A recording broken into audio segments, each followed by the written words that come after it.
Welcome to గరం గరం బెజవాడ రుచుల్లో. ఈరోజు మనము అలసందలతో కర్రీ చేసుకుంటున్నామండి. అలసందలు నేను ఇలాగా సన్నగా కట్ చేసుకున్నాను. కట్ చేసి 4-5 సార్లు బాగా ఉప్పేసి కడగాలండి. ఎందుకంటే పైన చాలా మురికి ఉంది, అందుకని శుభ్రంగా నీట్గా కడగాలి మనం. చూడండి, ఈ కర్రీ ఎలా చేసుకోవాలో చూద్దామండి. ఇవి అలసందలండి.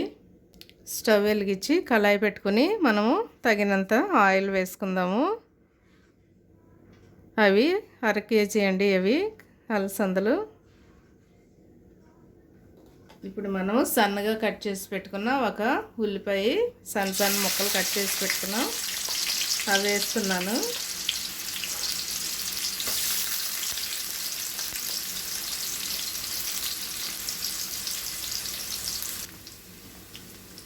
ఇప్పుడు మనం కరివేపాకు వేసుకుంటున్నాము.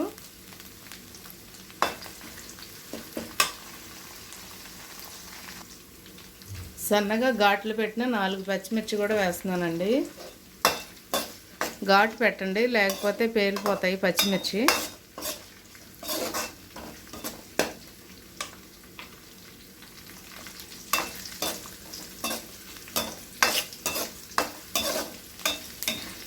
అలాగే సన్నగా కట్ చేసి పెట్టుకున్న మనం అలసందలు కూడా దీనిలో వేసేస్తున్నానండి.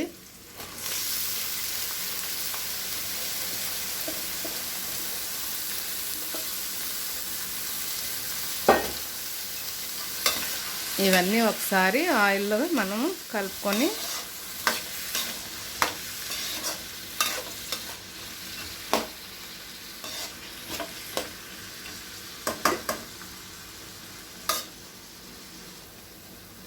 తగినంత సాల్ట్ కూడా వేసేసుకుందామండి.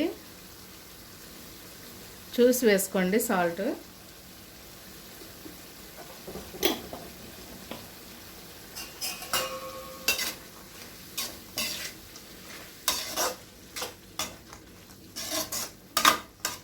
జస్ట్ ఇప్పుడు కొంచెం పసుపు వేసుకుందామండి.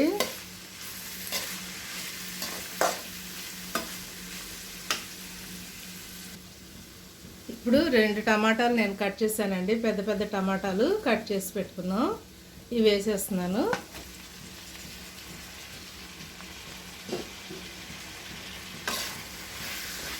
ఇవన్నీ కూడా చక్కగా ఆయిల్లో మగ్గితేనే ఈ కూర చాలా టేస్ట్గా ఉంటుందండి.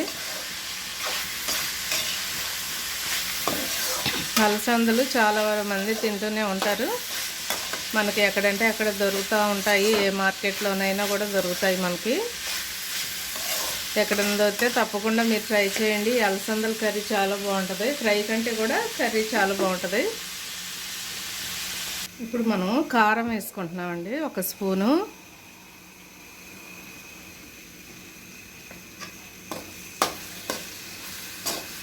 కారం కొంచెం ఘాటుగా ఉంది, మీరు కూడా చూసి వేసుకోండి. ఎందుకంటే ఈ కారం ఘాటుగా ఉందని నేను 1 స్పూనే ఫుల్గా వేసానండి. మీకు కొంచెం కారం కావాలి అనుకుంటే వేసుకోండి.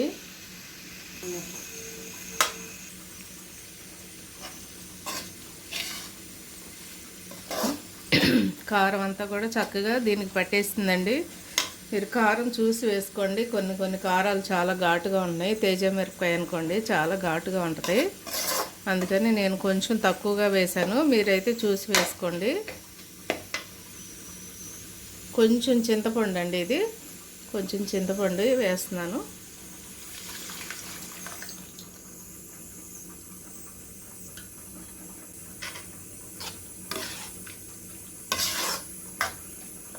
కొంచెం వాటర్ వేస్తున్నానండి, ఎందుకంటే ఇది కొంచెం ఉడకాలి కదా, అందుకని గింజలు ఉడకాలి, అందుకని కొంచెం వాటర్ వేస్తున్నాను. స్టవ్ ఫుల్ పెట్టేసుకోండి. ఫుల్ పెట్టి కొంచెం ఉడికిన తర్వాత అప్పుడు మీడియంలో పెడదాం. మూత పెట్టేస్తున్నానండి. అలసందల కూర రెడీ అయిపోయిందండి. చూడండి, చక్కగా ఎగిరిపోయింది. ఇప్పుడు మనం కొత్తిమీర వేసుకుని స్టవ్ కట్టేసుకుందాం. చూసారా, ఇలా చక్కగా ఇంకిపోవాలండి. ఇలా ఇంకిపోతేనే ఈ కూర బాగుంటుంది. ఇది చాలా సింపుల్ అండి, మీరు కూడా చక్కగా చేసుకోవచ్చు. రైస్లోకి చాలా బాగుంటుంది, అలాగే చపాతీలోకి కూడా బాగుంటుందండి ఇది. తప్పకుండా ట్రై చేయండి అలసందలు కర్రీ. స్టవ్ కట్టేస్తున్నానండి. తప్పకుండా మీరు ట్రై చేయండి. అలాగే మా ఛానల్ని మర్చిపోవద్దు, గరం గరం బెజవాడ రుచులు.